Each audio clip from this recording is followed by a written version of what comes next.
coverkillernation, some news. Of course, we're still reacting to the arrest of Randy Blythe over in Czechoslovakia.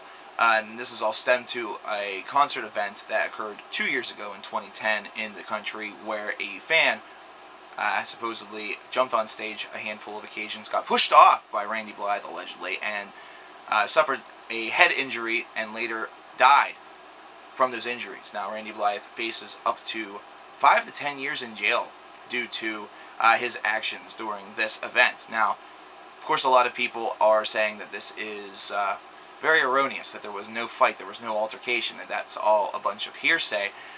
So it's a little bit of a he said, she said thing going on, but hopefully the facts are able to be gotten straight and the case is able to be presented knowing what happened. Now, of course, there's concert footage of this show that's available on YouTube and other sources and places online. Of course, trying to find exactly where the incident takes place takes a little bit of searching, but it all really depends on how dedicated you are to trying to, I guess, solve this mystery. But before you get your Free Randy signs out, before you hashtag your Free Randy on your Twitter feed or your Facebook feed, let's talk a little bit about responsibility. Let's talk a little bit about well, not only what I feel, but what you feel about this in this instance, this investigation that's going on. Firstly, from what I've read, from what I've understood, this was an individual who rushed the stage on 3 different occasions. Now, one thing that I have to tell all of you, and that you have to please understand, is that after the tragic demise of Dimebag Darrell in a bar over in Ohio in the early part of the 2000s, where he was gunned down, of course, by Nathan Gale, there is a certain level of apprehension towards what somebody is intending to do whenever they rush the stage, whenever they, make a beeline for the stage and hop on board. Now, of course, there was a time frame not too long ago, where somebody would do that just to hop off the stage and crowd surf, and it's still a practice that happens with some bands today. However, whenever you're talking about a larger band, sometimes that is a cause for security to get very, very concerned.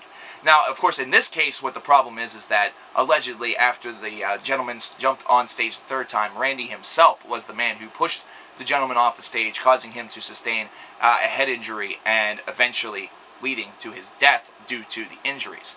So, all I'm going to say here is I'm not going to try to assess blame or assign blame to anybody here, but if you've jumped on stage a couple of times, especially if you've been warned by security, this is where the gray area really occurs, because you're seeing and hearing a lot from both sides, but you're not hearing anything about that. You're not hearing that maybe this guy was warned by security. I'm assuming that he is, but assumptions sometimes can make us all out to look like assholes.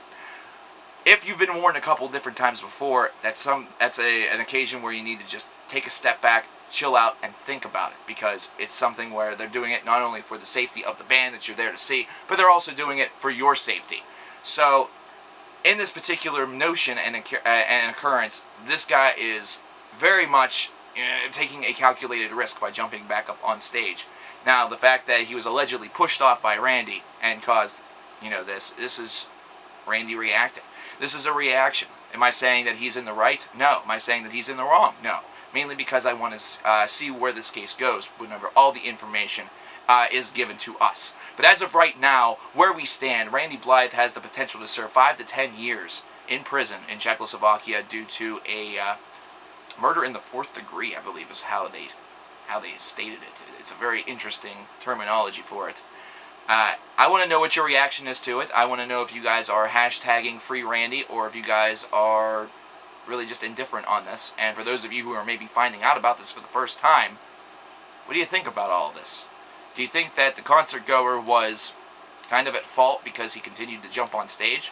Do you think Randy's at fault for what he did?